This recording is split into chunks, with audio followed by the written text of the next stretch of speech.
पूज्य मालिक को कोटि कोटि प्रणाम और सभी भाई बहनों को नमस्कार।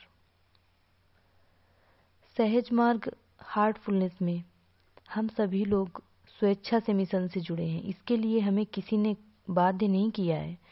जब हम साधना करते हुए अनेक वर्ष बिताते हैं तब हमारे अंदर अपेक्षित परिपक्वता और परिवर्तन आना ही चाहिए।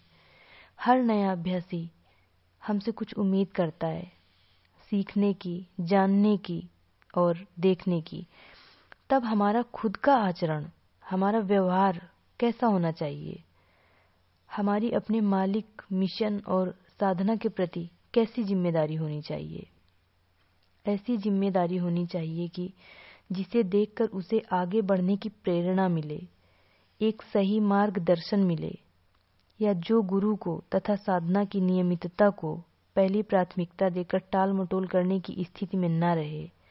हमारा आचरण इन दोनों प्रवृत्तियों के द्वारा आंका जाता है। ऐसे में हमारा क्या कर्तव्य है? यह सवाल हमें अपने हृदय की गहराइयों से पूछना चाहिए, क्योंकि मनुष्य का सबसे बड़ा न्यायाधीश उसकी अंतरात्मा है। वही आवाज देती है और प्रेरणा देती है। अपनी इन खामियों के कारण हम नए अभ्यासियों को तो दिग्भ्रमित कर ही रहे हैं, साथ ही अपने पूज्य मालिक को भी निराशा और वेदना दे रहे हैं। जिस प्रकार से कभी कभी क्या होता है कि हम अपने बच्चों को ही कोई काम बताते हैं या कुछ करने के लिए कहते हैं, वो हमें बार बार मना करते हैं, इग्नोर करते हैं, नहीं करते हैं, तो हमारे अंदर थोड़ा सा तो कुछ होता है कि देखो ये मेरी बात नहीं मान रहा है।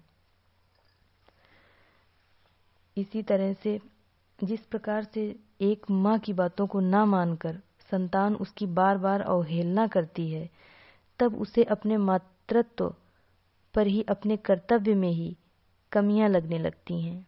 आज हम सभी अपने आप को उसी परिस्थिति में रख कर देखें, तभी हम अपने पूज्यवर का दर्द समझ सकेंगे।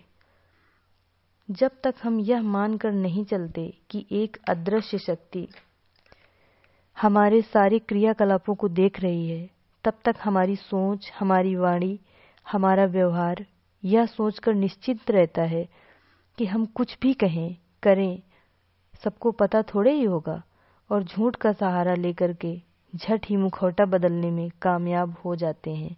लेकिन हम यह भूल जाते हैं कि ईश्वर सर्वत्र व्याप्त है, हर जगह है। कहते हैं ना कि कण कण में भगवान। तो फिर हम क्यों गुमराह हो रहे हैं? क्योंकि हमने उस परम तत्व अंश को देखने की, सुनने की कोशिश ही नहीं की। नहीं तो हम उसकी अवहेलना और नासमझी नहीं करते। हमें अपना मूल्यांकन करना है उस तराजू पर जहाँ एक ओर हमारे पूज्य मालिक की शिक्षा और उसूल हों और दूसरे पलड़े पर हम स्वयं को रखें।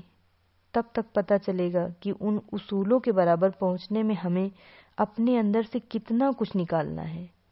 वह है स्थूलता, ईर्ष्या, द्वेष, क्रोध, प्रतिस्पर्धा, अहंकार, झूठ, स्वार्थ, असंतोष और भी बहुत है।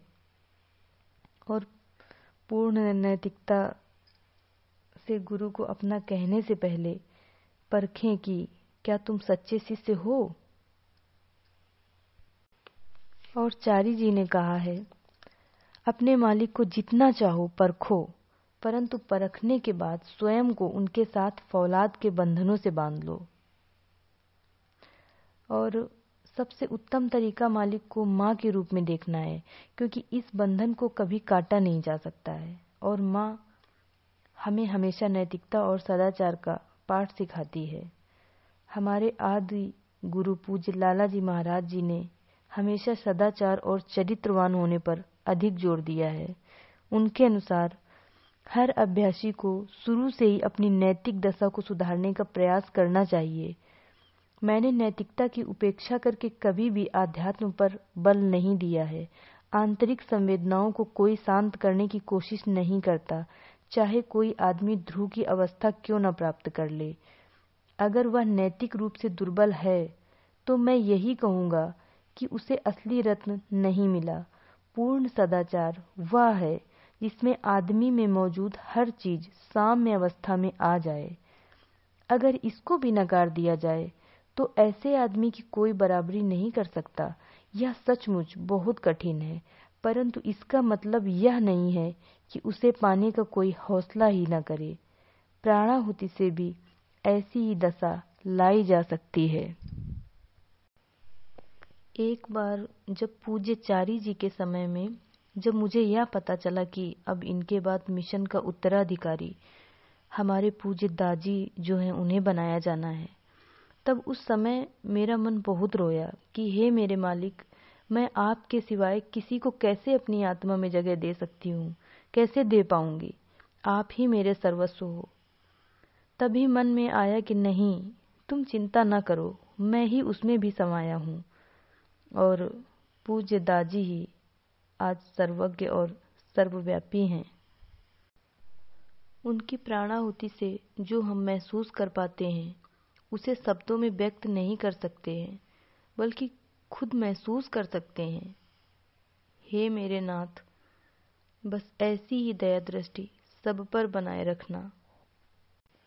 और हाँ, हमारे ऊपर भी निर्भर है कि हम तो मालिक से सब कुछ चाहते हैं, लेकिन हम कितना समय दे पा रहे हैं स्वयं को।